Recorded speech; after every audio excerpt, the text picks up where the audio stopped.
सूरदास जीवन परिचय। सूरदास जी का जन्म सन 1478 ईस्वी वैशाख शुक्ल पंचमी संग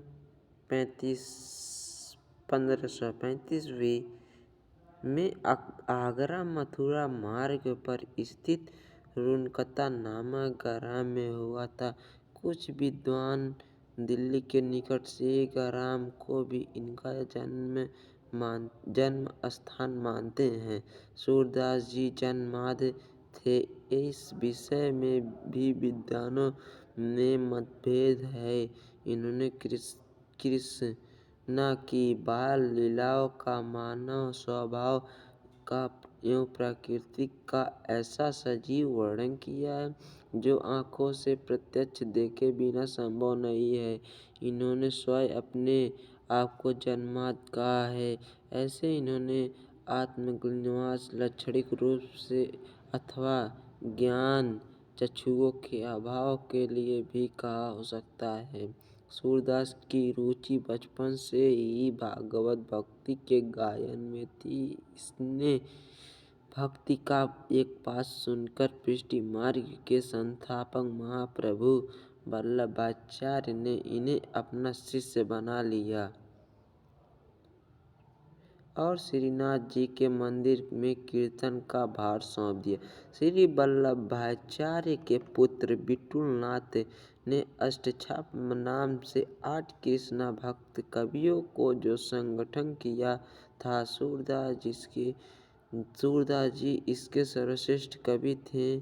वे गांव घाट पर रहकर जीवन प्रत्यक्ष कृष्ण की लीलाओं का गायन करते हैं। सूरदास जी का गोरखवास मृत्यु सन 1583 ईस्वी में गोसाई विठुलनाथ के सामने गोवर्धन की तलहटी के पड़ोसी नामक ग्राम में हुआ था। कन्नन नयन रूप रस माते पद का गान करते हुए ने अपने भौतिक शरीर को त्याग किया। प्रमुख रचना सूरदास की 3 रचनाएं उपलब्ध हैं। सूरसागर, सूरसरावली, साहित्य लहरी।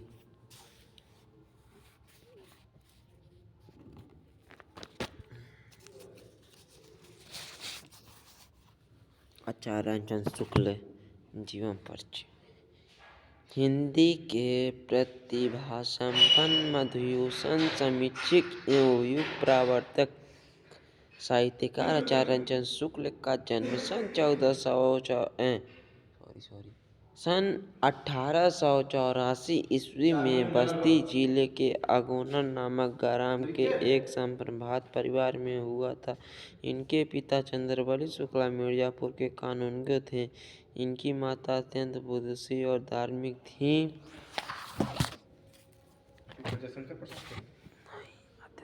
इनकी प्रारंभिक शिक्षा दीक्षा अपने पिता के पास जिले के राठ तहसील में हुई और इन्होंने मिशन स्कूल में 10वीं की परीक्षा उत्तीर्ण की। गणित में कमजोर होने के कारण आगे नहीं पढ़ सके। इन्होंने FA इंटरमीडिएट की शिक्षा इलाहाबाद से ली थी, किंतु परीक्षा से पूर्व ही विद्यालय छूट गया। इसके पश्चात इन्होंने मिर्जापुर के न्यायालय में नौकरी आरंभ कर दी। यह नौकरी इनके स्वभाव के अनुकूल नहीं थी, अतः यह मिर्जापुर मिशन के स्कूल में चित्रकला के अध्यापक हो गए। अध्यापन का कार्य करते हुए इन्होंने अनेक कहानी, कविता, निबंध, नाटक आदि का रचना किया।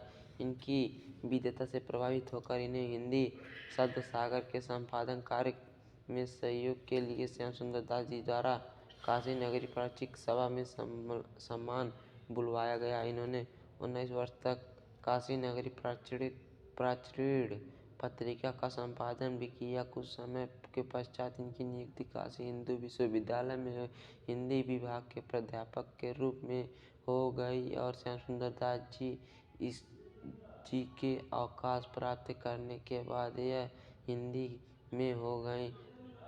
विभाग के अध्यापक भी हो गए। स्वाभिमानी और गंभीर प्रकृति का हिंदी का यह दिग्गज साहित्यकार सन 1941 ईस्वी में स्वर्गवास हो गया। रचनाएं चिंतामणि दो भागों में विचारवी थी। रस मीमांस त्रिवेणी सूरदास। हिंदी साहित्य का इतिहास।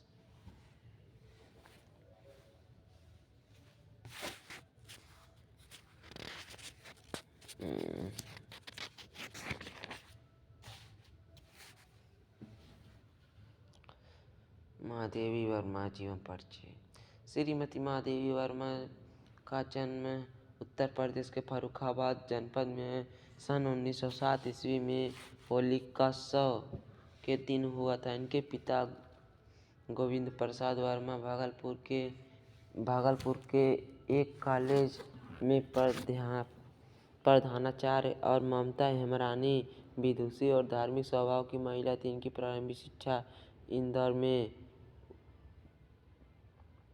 और उच्च शिक्षा प्रयाग में हुई थी। संस्कृत में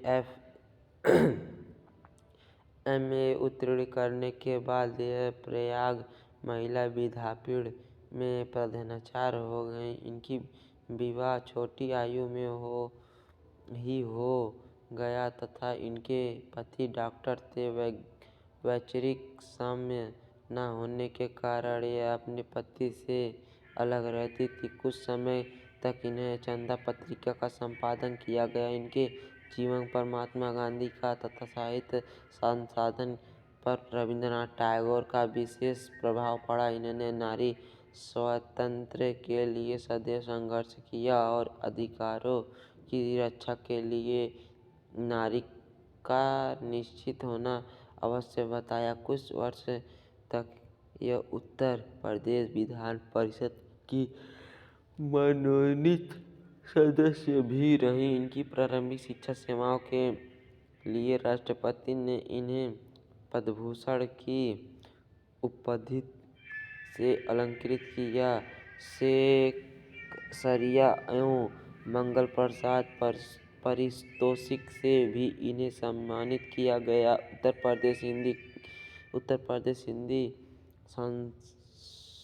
संस्थान द्वारा 18 मई 1983 ईस्वी को इन्हें हिंदी की श्रेष्ठ काव्य के रूप में भारत भारती पुरस्कार प्रदान करके सम्मानित किया गया। 28 नवंबर 1983 ईस्वी को इनकी अप्रतिम गीतात्मक काव्य कृति यामा पर ज्ञानपीठ पुरस्कार प्रदान कर सम्मानित किया गया। यह प्रयाग में ही रहकर जीवन पर्यंत साहित्य साधना करती रहीं। 11 सितंबर 1987 ईस्वी को यह इस संसार से विदा हो गईं। यद्यपि आज यह हमारे बीच नहीं है, लेकिन इनके गीत काव्य प्रेमियों के मानस पटल पर सदैव विराजमान होंगे। महादेवी वर्मा की कुछ कृति रचना।